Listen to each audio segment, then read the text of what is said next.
नमस्कार, आप सभी का स्वागत है अभ्यास एग्री एकेडमी के यूट्यूब चैनल में। और आज हम पढ़ने वाले हैं जेनेटिक्स। अभी जो बहुत सारे लेक्चर मैंने बना दिए हैं प्लांट ब्रीडिंग के, प्लांट पैथोलॉजी के, अभी तक प्लांट जेनेटिक्स का पार्ट है उसके ऊपर कोई भी लेक्चर नहीं बनाया था। बहुत सारे स्टूडेंटों को कहना था कि सर जेनेटिक्स पर भी एक लेक्चर बनाएं। तो आज हम पढ़ेंगे जेनेटिक्स की जेनेटिक्स से किस तरह से एग्जाम में क्वेश्चन पूछे जाते हैं। जो भी एग्रीकल्चर कॉम्पिटिटिव एग्जाम्स हैं, जैसे अभी नेशनल सीड कॉरपोरेशन का एग्ज़ाम है या फिर अपना एडीए का, एसएडीओ का, आरईओ का, एएफओ का, जो भी डिफरेंट एग्रीकल्चर एग्जाम्स हैं उन सभी में जेनेटिक्स के किस तरह से क्वेश्चन पूछे जाते हैं। तो आप सभी को हम देखते हैं कि जेनेटिक क्या है, किस तरह से क्वेश्चन पूछे जाते हैं। ठीक है, सबसे पहले बात करते हैं कि जेनेटिक्स आनुवंशिकी शब्द किसने दिया। जेनेटिक्स शब्द किसने दिया है। Genetics term is given by Watson. Genetics term is given by Watson, W Watson, William Watson के द्वारा जेनेटिक्स टर्म दी गई है। कब? 1905 में। याद रखना आपको, मेंडल नहीं है। कभी कभी याद नहीं, हम जल्दी क्या लगा देते हैं, मेंडल। लेकिन genetics term is given by William Watson. किसके द्वारा? विलियम वैटसन के द्वारा टर्म दी गई है। ठीक, अब हम जेनेटिक्स की बात करते हैं कि जेनेटिक्स की डेफिनेशन, आनुवंशिकी की परिभाषा, जेनेटिक्स की डेफिनेशन क्या होती है? Collective study of heredity and variation. क्या होता है? हेरिडिटी एंड वेरिएशन की कलेक्टिव स्टडी को क्या कहते हैं हम? जेनेटिक्स या आनुवंशिकी कहते हैं। हिंदी में क्या कहते हैं हम? हिंदी में कहते हैं वंशानुगति और विभिन्नताओं के अध्ययन को आनुवंशिकी कहते हैं। वंशानुगति और विभिन्नताओं के अध्ययन को क्या कहते हैं हम? क्या कहते हैं? जेनेटिक्स कहते हैं। Collective study of heredity and variation, it is called, क्या कहलाता है? जेनेटिक्स कहलाता है। अब ये हेरिडिटी क्या होता है और वेरिएशन क्या होता है? ठीक है, हेरिडिटी की बात करते हैं। हेरिडिटी को हिंदी में कहते हैं वंशागति। क्या कहते हैं हम? वंशागति। और वेरिएशन को क्या कहते हैं? विभिन्नताएं। वेरिएशन को क्या कहते हैं हम? विभिन्नताएं। वेरिएशन को क्या कहते हैं? विभिन्नताएं कहते हैं। हेरिडिटी को क्या कहते हैं? वंशागति। इसको कहते हैं विभिन्नताएं। हेरिडिटी का मतलब होता है transmission of character from one generation to next generation. Means parent से ऑफ स्प्रिंग, पेरेंट से संतति में जो कैरेक्टर ट्रांसफर होते हैं उन्हें क्या कहते हैं हम? हेरिडिटी। क्या कहते हैं उन्हें हम? हेरिडिटी कहते हैं। Transmission of character from one generation to next generation. Hindi में डेफिनेशन क्या होगी वंशागति की? कि लक्षणों का एक पीढ़ी से दूसरी पीढ़ी में ट्रांसफर होना क्या कहलाता है? हेरिडिटी या वंशागति कहलाता है। अब इम्पोर्टेंट है वेरिएशन। विभिन्नताएं क्या होती हैं? वेरिएशन क्या होता है? तो देखो, वेरिएशन क्या होता है कि जैसे हम सभी ह्यूमन, सभी क्या है? इंसान है। इंसान सभी एक ही जाति के सदस्य हैं। जाति मीन्स होमो सेपियंस। सभी किस स्पीसीज के मेंबर हैं? तो सभी होमो सेपियंस स्पीसीज के मेंबर्स हैं।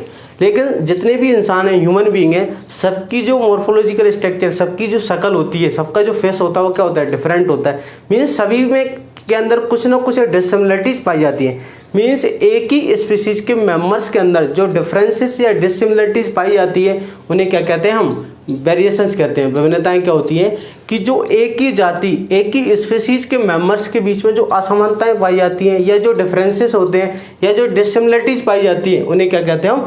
वेरिएशंस कहते हैं या विभिन्नताएं कहते हैं। तो वेरिएशन क्या होता है? द डिफरेंसेस और dissimilarities present members of the same species. एक ही जाति के सदस्यों के बीच में पाई जाने वाली डिफरेंसेस या डिससिमिलरिटीज को या असमानताओं को क्या कहते हैं हम? उनको वेरिएशन कहते हैं या विभिन्नताएं कहते हैं। अब वेरिएशंस दो प्रकार के होते हैं। वेरिएशंस कितने प्रकार के होते हैं? दो प्रकार के। कौन कौन से दो प्रकार के होते हैं वो देखते हैं हम। वेरिएशन दो प्रकार के होते हैं। विभिन्नताएं दो प्रकार की होती हैं। कौन कौन सी होती है? वेरिएशन टू टाइप्स के होते हैं।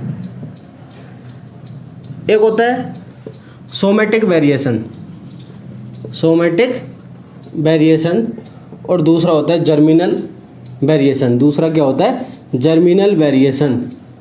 जर्मिनल वेरिएशन, सोमेटिक वेरिएशन और जर्मिनल वेरिएशन। जर्मिनल वेरिएशन को हम ब्लास्टोजेनिक वेरिएशन भी कहते हैं। ब्लास्टोजेनिक वेरिएशन भी कहते हैं। क्या कहते हैं इसे हम? ब्लास्टोजेनिक वेरिएशन भी कहते हैं। सोमेटिक वेरिएशन क्या होता है कि ऐसा वेरिएशन जो सोमेटिक सेल्स में प्रेजेंट होता है, जो कायिक कोशिकाओं में, सोमेटिक सेल्स मतलब कायिक कोशिकाओं में।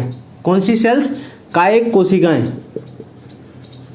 सोमेटिक सेल्स में ऐसा वेरिएशन जो सोमेटिक सेल्स में प्रेजेंट होता है उसे क्या बोलेंगे हम, उसे क्या बोलेंगे, सोमेटिक वेरिएशन। ये कैसा होता है, नॉन हेरिटेबल। कैसा होता है, non heritable. Means somatic cell में जो वेरिएशन प्रेजेंट होता है जनरली वो नेक्स्ट जनरेशन में ट्रांसफर नहीं होता। नॉन हेरिटेबल का मतलब होता है जो वेरिएशन सोमेटिक सेल में प्रेजेंट होगा वो नेक्स्ट जनरेशन में ट्रांसफर नहीं होता है। जर्मिनल वेरिएशन क्या होता है, जर्मिनल वेरिएशन किस में प्रेजेंट होता है, रिप्रोडक्टिव सेल्स में। किस में प्रेजेंट होता है, रिप्रोडक्टिव सेल्स में प्रेजेंट होता है। जर्मिनल वेरिएशन किस में प्रेजेंट होता है, रिप्रोडक्टिव या जनन कोशिकाओं में होता है। ये कैसा होता है, हेरिटेबल। हेरिटेबल का मतलब कि ये नेक्स्ट जनरेशन में ट्रांसफर होने वाला है। हेरिटेबल का मतलब क्या होता है कि ये नेक्स्ट जनरेशन में ट्रांसफर होगा।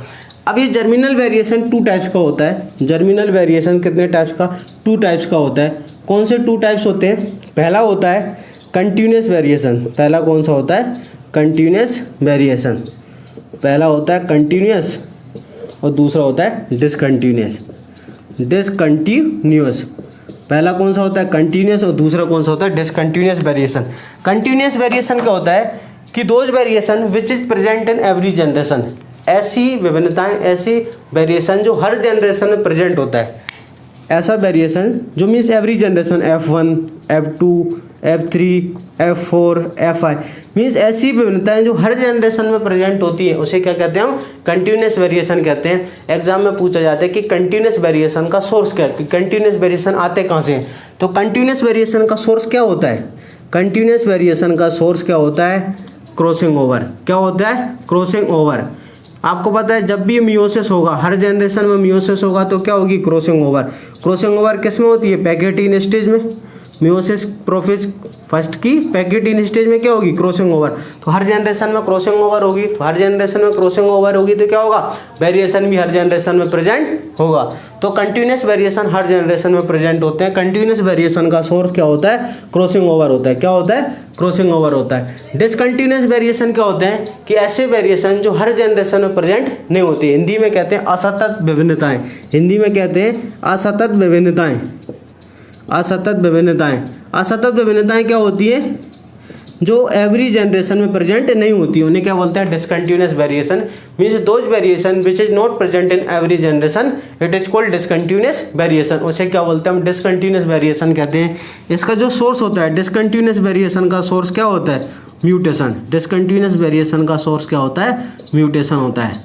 डिसकंटिन्यूस वेरिएशन का सोर्स म्यूटेशन और कंटिन्यूस वेरिएशन का सोर्स क्या होता है, क्रॉसिंग ओवर होता है। ये दोनों एग्जाम में पूछे जाते हैं। अब आगे हम बात करते हैं कि जेनेटिक्स में बहुत सारी कुछ टर्मिनोलॉजी है, कुछ डेफिनेशंस है, टर्म्स हैं, उनसे एग्जाम में क्वेश्चन पूछे जाते हैं। उन टर्म्स के बारे में हम डिस्कस करते हैं। कौन कौन सी टर्म है जो जेनेटिक्स में, कि जेनेटिक्स की टर्म जो एग्जाम में पूछी जाती है। तो पहली जेनेटिक्स की टर्म है जीन। जीन क्या होती है, जीन, ठीक है। इसी को हम कहते हैं फैक्टर या फिर कहते हैं एलिमेंट। जीन को क्या कहते हैं, फैक्टर या एलिमेंट। जो जीन टर्म है वो किसने दी थी, जीन टर्म दी थी जॉनसन। एग्जाम में पूछी जाती है, gene term is given by Johnson. Gene term किसके द्वारा दी गई थी और एलिमेंट फैक्टर किसके द्वारा दी गई थी, मॉर्गन के द्वारा। जीन टर्म किसके द्वारा दी गई थी, जॉनसन के द्वारा 1909 में। जीन टर्म किसके द्वारा दी गई थी, जॉनसन के द्वारा 1909 में जीन टर्म दी गई थी। अब हम बात करते हैं जीन की डेफिनेशन क्या होती है। जीन क्या होती है, unit of heredity, it is called gene. Unit of heredity, unit of heredity, इसे कहते हैं हम gene. Unit of heredity which is responsible for, which is responsible for appearance, appearance of character, of particular character, of particular character. Gene क्या होती है कि वंशागति की जो इकाई उसे क्या कहते हैं हम, जीन। यूनिट ऑफ हेरिडिटी, तो जो शरीर में जो भी कैरेक्टर होता है, पर्टिकुलर कैरेक्टर होता है किसी भी बॉडी के अंदर, उसकी हेरिडिटी के लिए, उसके एक्सप्रेशन के लिए जो भी चीज़ जिम्मेदार होती है उसे क्या कहते हैं, जीन कहते हैं। मीन्स जो भी पर्टिकुलर कैरेक्टर है उसके एक्सप्रेशन के लिए, अपीयरेंस के लिए जो भी चीज़ जिम्मेदार होती है वो क्या होती है, जीन कहलाती है। Unit of heredity which is responsible for appearance and expression of particular character, it is called gene. क्या बोलेंगे हम उसे, जीन कहेंगे। कि वंशागति की इकाई जो किसी भी लक्षण के प्रदर्शन के लिए जिम्मेदार होती है उसे क्या कहते हैं हम, जीन या एलिमेंट या फैक्टर कहते हैं। ठीक है, अगर आपसे एकदम पूछा केमिकल यूनिट ऑफ हेरिडिटी, तब आंसर क्या होता है, DNA. Chemical unit of heredity क्या होता है, डीएनए होता है। Chemical unit of heredity is DNA. अगली डेफिनेशन होती है एलील, जो एग्जाम में बार बार पूछी जाती है। एलील की डेफिनेशन क्या होती है, एलील क्या होता है, alternative forms of gene, it is called allele. Alternative forms of gene, it is called allele. क्या डेफिनेशन होती है, alternative forms of gene, alternative forms of gene which is located at same locus of homologous chromosome, of homologous chromosome, homologous chromosome. Allele क्या होती है, alternate form of gene, gene के एकांतरित स्वरूप को क्या कहते हैं हम, एलील कहते हैं, जो कि समजात गुणसूत्रों पर समान लोकस पर स्थित होती है, which is present at same locus of homologous chromosome. हम देखते हैं डायग्रामेटिकली क्या होता है। सपोज हाइट है, ठीक है, हाइट के लिए कोई जीन है। अब इस जीन के दो फॉर्म्स हो सकते हैं, एक हो सकता है डोमिनेंट फॉर्म, एक क्या होता है डोमिनेंट, और एक क्या होता है रिसेसिव। मीन्स एक कैरेक्टर टू टाइप्स का हो सकता है, या तो कैरेक्टर प्रभावी हो सकता है या फिर रिसेसिव। तो जो डोमिनेंट होता है उसको कैपिटल टी लिखते हैं और इसको स्मॉल टी, इस तरह प्रकार से। तो जीन के कितने अल्टरनेटिव फॉर्म्स होते हैं, 2, इस प्रकार से कैपिटल टी स्मॉल टी, या फिर हम स्मॉल टी ऐसे लिख सकते हैं, ये भी ये सही है, या फिर कैपिटल आर स्मॉल आर। तो ये सेम लोकस पर हमेशा समजात गुणसूत्रों पर जो जीन एलील होती है, एलील हमेशा क्या होती है, समजात गुणसूत्रों पर सेम लोकस में, लोकस का मतलब प्लेस, जगह, तो क्या होती है, समजात गुणसूत्रों पर समान जगह पर होती है, उसे क्या कहते हैं, एलील कहते हैं। क्या कहते हैं, एलील। एक डोमिनेंट, एक रिसेसिव, रिसेसिव साथ में हो सकती है, डोमिनेंट साथ में हो सकती है, तो इसे क्या कहते हैं हम, allele. Alternative forms of gene which is present in same locus of homologous chromosome क्या कहलाती है, एलील कहलाती है। ये एग्जाम में बहुत बार ये एलील की डेफिनेशन एग्जाम में पूछी गई है। बहुत सारे एग्जाम में एलील की या जीन की डेफिनेशन पूछी जाती है। Allele term is given by Watson. Allele term किसके द्वारा दी गई है, वैटसन के द्वारा दी गई है। अब आगे बात करते हैं होमोजाइगस क्या होता है, हेट्रोजाइगस क्या होता है। ये दो टर्म है, आपने सुनी होंगी बार बार, होमोजाइगस क्या होता है, हेट्रोजाइगस क्या होता है। अगली डेफिनेशन की बात करते हैं हम, होमोजाइगस क्या है, हेट्रोजाइगस क्या है।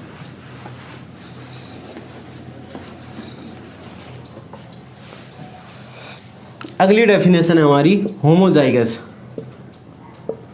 अगली डेफिनेशन है होमोजाइगस, समयुग्मजी। होमोजाइगस या समयुग्मजी। देखो क्या होगा, ये मेल गैमेट, ये मेल गैमेट कैपिटल आर, ये फीमेल गैमेट, ये फीमेल गैमेट कैपिटल आर या फिर स्मॉल आर, तो ये भी स्मॉल आर। तो इन दोनों का जब फ्यूजन होगा, फर्टिलाइजेशन होगा, तो क्या बनेगा, जाइगोट। क्या बनेगा, जाइगोट। इसके पास जाइगोट जो है कैपिटल आर या फिर स्मॉल आर, ये या तो जाइगोट कैपिटल आर बनेगा, या sir zygote small R small, ठीक है, कुछ भी हो सकते हैं। अगर कैपिटल टी है इधर कैपिटल टी है, तो यहाँ पर कैपिटल टी वाला बनेगा। तो ये जाइगोट में क्या है, जाइगोट का फॉर्मेशन किससे हुआ है, ऐसे गैमेट के फ्यूजन से जिनके पास क्या है, सेम फैक्टर। इनके पास दोनों के पास क्या है, same factor, small R capital T या फिर स्मॉल टी। ये zygote which is formed by the fusion of two gametes having same factor and organism developed by this zygote, it is called homozygous. इससे जो organism बनेगा इसे क्या बोलेंगे हम, होमोजाइगस।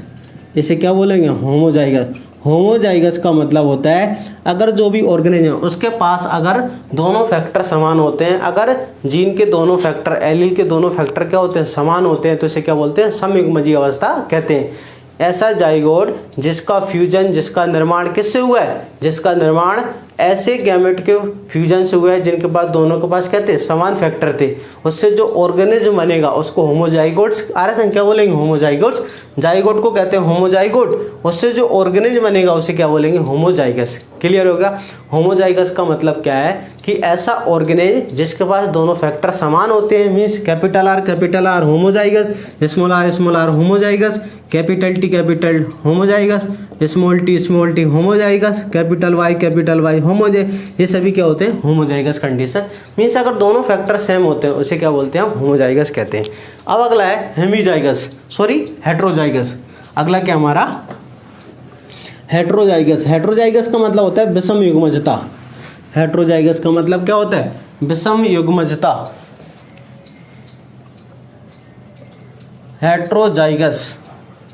हेट्रोजाइगस का मतलब क्या होता है विषम युग्मजता।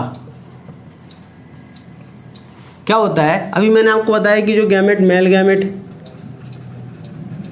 और फीमेल गैमेट, अगर मेल और फीमेल गैमेट जो दोनों गैमेट हैं, अगर इसके पास कैपिटल आर है, इसके पास स्मॉल आर है, ठीक, अगर इन दोनों का फ्यूजन होगा तो क्या बनेगा कैपिटल आर स्मॉल आर, ये बनेगा जाइगोट, ये क्या बनेगा जाइगोट। क्लियर है, ये जाइगोट बन गया। इससे जो ऑर्गेनिज्म बनेगा जाइगोट से जो ऑर्गेनिज्म उसके पास क्या होगा कैपिटल स्मॉल आर, मीन्स ऐसा zygote A zygote which is formed by the fusion of two gametes having different factors which is called homozygote. किसको क्या बोलेंगे हेट्रोजाइगोट्स, ऑर्गेनेज को बोलेंगे हेट्रोजाइगस। क्लियर है, मीन्स ऐसा ऑर्गेनेज जिसके पास दोनों फैक्टर क्या होते हैं डिफरेंट होते हैं, जिसके पास दोनों फैक्टर क्या होते हैं एक डोमिनेंट होता है एक रिसेसिव होता है, उसे क्या बोलते हैं heterozygous. Capital R small R, capital T small T, capital Y small Y, ये सभी क्या है हेट्रोजाइगस कंडीशन।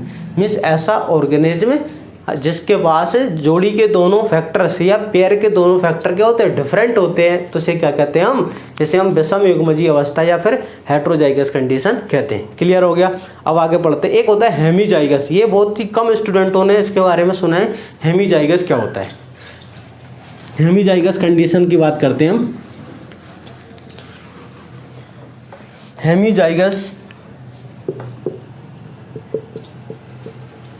हेमीजाइगस कंडीशन क्या है। हेमीजाइगस क्या होता है, only one factor of a pair is present. अगर पेयर का केवल एक ही फैक्टर प्रेजेंट होता है तो उसे क्या बोलते हैं हेमीजाइगस कहते हैं। हेमीजाइगस का जो एग्जाम्पल होता है वो होता है मेल। कैसे, आप सबको पता है एक्स और वाई जो मेल होता है, तो मेल में देखो डबल एक्स में से केवल एक ही एक्स है, डबल वाई में से केवल एक ही वाई, मीन्स पेयर के दोनों फैक्टर में से अगर केवल एक ही फैक्टर प्रेजेंट है, डबल एक्स में से केवल एक ही एक्स है, डबल वाई में से केवल एक ही वाई है, तो इसे क्या बोलते हैं हेमीजाइगस कहते हैं। क्या कहते हैं इसे हम हेमीजाइगस कहते हैं। अगर देखो डबल वाई होता तो ये होमोजाइगस होता, डबल एक्स होता तो ये होमोजाइगस होता, लेकिन एक एक्स है और एक वाई है, तो मीन्स पेयर का केवल एक ही फैक्टर है, इसे क्या बोलते हैं हेमीजाइगस। तो मेल हमेशा क्या होता है हेमीजाइगस होता है, फीमेल होमोजाइगस होती है। फीमेल एक्स होती है तो फीमेल क्या होती है होमोजाइगस होती है, लेकिन मेल हमेशा क्या होता है हेमीजाइगस होता है।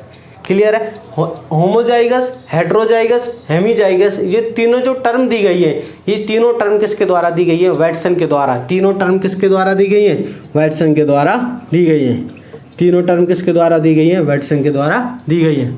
आप नीचे हर लेक्चर के बाद कमेंट सेक्शन में कमेंट जरूर किया करें कि आपको लेक्चर कैसा लगा, कितना पसंद आया और किस तरह की चीज़ें आप चाहते हैं। कमेंट सेक्शन में कमेंट जरूर करें।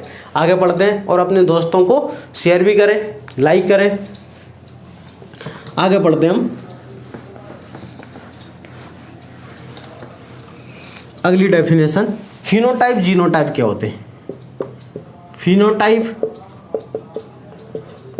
की डेफिनेशन क्या होती है और जीनोटाइप की डेफिनेशन क्या होती है। फिनोटाइप क्या होता है the external morphology of plant. It is called mean किसी भी जो कैरेक्टर्स होते हैं एक्सटर्नल मॉर्फोलॉजी को क्या बोलते हैं हम फिनोटाइप। एक्सटर्नल मॉर्फोलॉजी या external appearance, external morphology of character. ठीक है, जो भी हमको कैरेक्टर बाहर से दिखते हैं, मीन्स आपको प्लांट में बाहर से कैरेक्टर क्या दिखेंगे कि प्लांट की हाइट कैसी है वो आप बाहर से देख सकते हो, प्लांट का कलर कैसा है, साइज कैसा है, सीड कैसे है, लीफ का कलर कैसा है, फ्लावर कलर कैसा है, ये सब हमको बाहर से दिखते हैं। तो जो भी कैरेक्टर हमको क्या दिखते हैं, बाहर से दिखते हैं, मीन्स एक्सटर्नल मॉर्फोलॉजिकल जो अपीयरेंस होती है उन्हें क्या बोलते हैं हम, फिनोटाइप कहते हैं। क्या कहते हैं, फिनोटाइप कहते हैं। अब इसके बाद है जीनोटाइप। क्या होता है, जीनोटाइप। जीनोटाइप क्या होता है, the genetic makeup, the genetic makeup या फिर genetic constitution of character, particular character. किसी भी कैरेक्टर का जो आनुवंशिक संगठन होता है उसे क्या बोलते हैं, जीनोटाइप।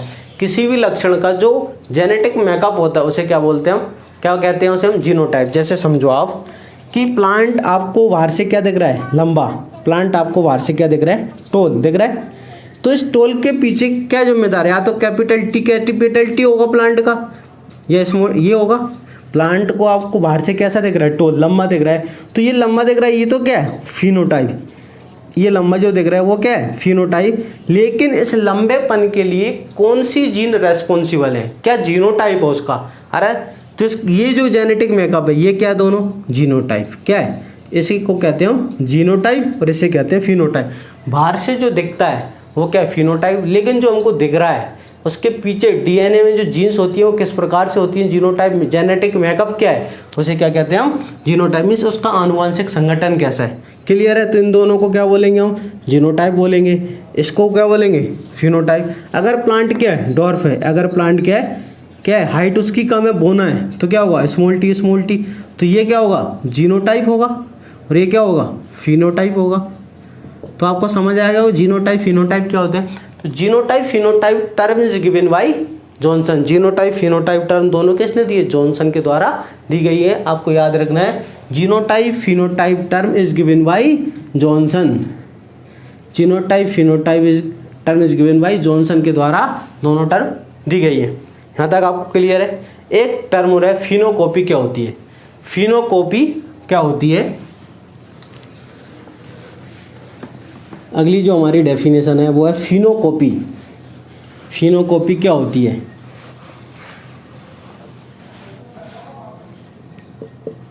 फिनोकॉपी क्या होता है, when two different genotypes are placed in different environmental condition they express same phenotype, it is called phenocopy। क्या होता है, when two different genotypes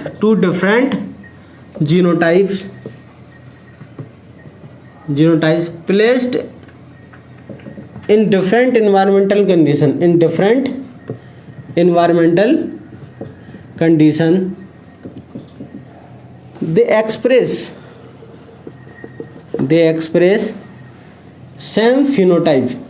they express same phenotype they are phenocopy to each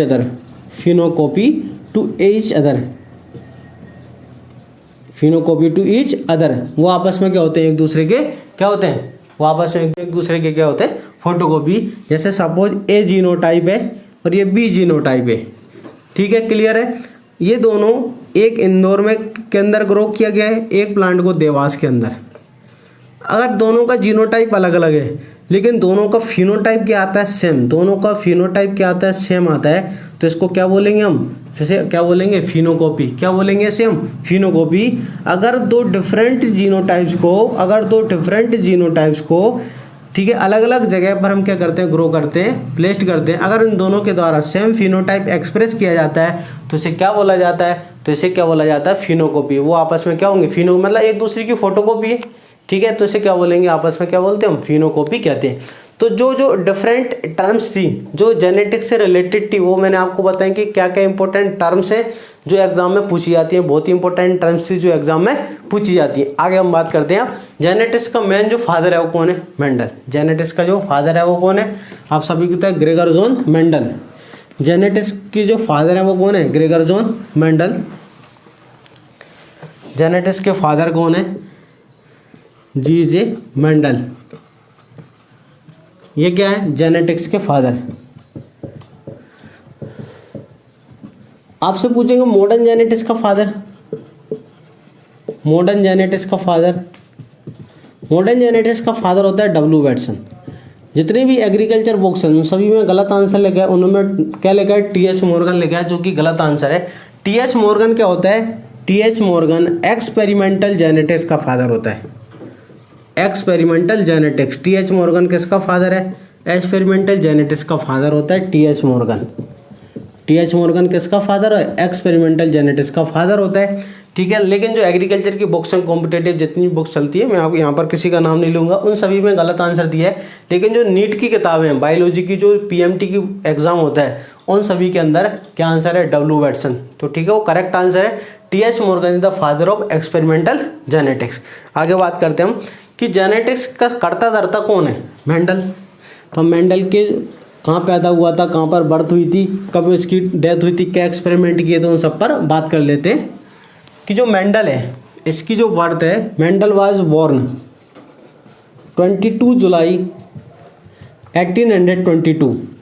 Mendel की जो birth हुई थी 22 July 1822 को इसका जन्म हुआ था। कहाँ पर, ऑस्ट्रिया।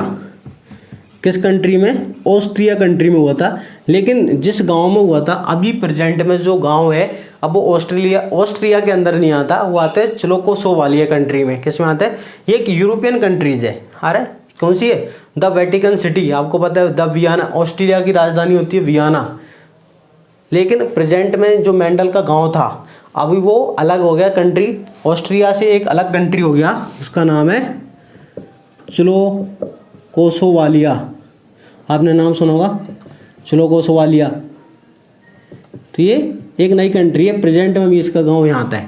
पहले अभी किताबों में हम पढ़ते हैं, एग्जाम में ऑस्ट्रिया ही आता है, ऑस्ट्रेलिया नहीं, ऑस्ट्रिया, ठीक है।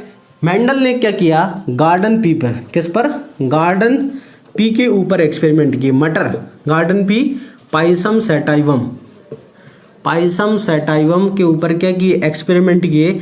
पाइसम सैटाइवम का क्रोमोसोम नंबर कितना होता है, 14, 2n बराबर कितना होता है, 14। पाइसम सैटाइवम का क्रोमोसोम नंबर 2n बराबर 14 होता है। इसके ऊपर एक कितने, 7 पेयर कैरेक्टर की स्टडी की, 7 पेयर कैरेक्टर की स्टडी की है। मेंडल ने गार्डन पी के ऊपर, पाइसम सैटाइवम के ऊपर कितने कैरेक्टर की स्टडी की है, मेंडल ने गार्डन पी के ऊपर 7 पेयर ऑफ कैरेक्टर की स्टडी की है। कितने, 7 जोड़ी लक्षणों की अध्ययन किया है। मेंडल ने मटर के ऊपर कितने, 7 जोड़ी लक्षणों का अध्ययन किया है। मेंडल ने जो मटर के ऊपर एक्सपेरिमेंट किए, मीन्स जो लॉ ऑफ इनहेरिटेंस प्रपोज की, आपसे पूछेंगे लॉ ऑफ इनहेरिटेंस किसने दिए, तो मेंडल ने। कब पब्लिश हुए, 1880, किसमें, law of inheritance, law of inheritance 1866 में पब्लिश हुई। याद रखना आपको, लॉ ऑफ इनहेरिटेंस कब हुए, 1866 में लॉ ऑफ इनहेरिटेंस पब्लिश हुए, ठीक है। एग्जाम में पूछते हैं कि मेंडल के द्वारा जो रिसर्च की गई थी वो कब पब्लिश हुई थी, तो लॉ ऑफ इनहेरिटेंस 1866 में पब्लिश हुए थे। इसका जो रिसर्च पेपर या जो इनहेरिटेंस का टॉपिक का नाम था वो था hybridization, experiment on plant hybridization, experiment on plant hybridization, on plant hybridization, experiment on plant hybridization, इसका एक्सपेरिमेंट का नाम था। जिस एक्सपेरिमेंट ने इसने जो रिसर्च पेपर पब्लिश होते, तो रिसर्च पेपर पब्लिक की हेडिंग क्या थी, experiment on plant hybridization. I hope आपको समझ में आया होगा कि हम जेनेटिक्स के अभी तक सिर्फ बेसिक की बात कर रहे थे। आपको कंप्लीट जेनेटिक्स या complete national seed corporation, AFO, ADO, SADA या ADA जो छत्तीसगढ़ में या मध्य प्रदेश में ADA की वैकेंसी है, इन सभी की कंप्लीट एग्रीकल्चर पढ़ना है, बहुत ही डिस्क्रिप्टिव एग्रीकल्चर पढ़ना है। आपको डेली टेस्ट सीरीज देने के लिए अभ्यास एग्री एकेडमी की गूगल प्ले स्टोर से एप्लीकेशन डाउनलोड करें, हमारे लाइव क्लासेस बैच को ज्वाइन करें, जिसकी भी बहुत ही कम फीस है, सिर्फ 2000 रुपये में आपको कंप्लीट एग्रीकल्चर बहुत डिस्क्रिप्टिव पढ़ाई जाएगी, जिस पर कंप्लीट इसी तरह जहाँ हम पढ़ रहे हैं ऐसी आपको लाइव क्लासेस पढ़ाई जाती है। PDF मटेरियल मिलता है, डाउट सॉल्विंग, आप कभी भी डाउट पूछ सकते हैं, टेस्ट होता है रेगुलर, संडे को फुल लाइन टेस्ट होता है, आप पढ़ सकते हैं। अभ्यास एग्री एकेडमी के YouTube चैनल को लाइक करें, सब्सक्राइब करें और शेयर करें। Thank you.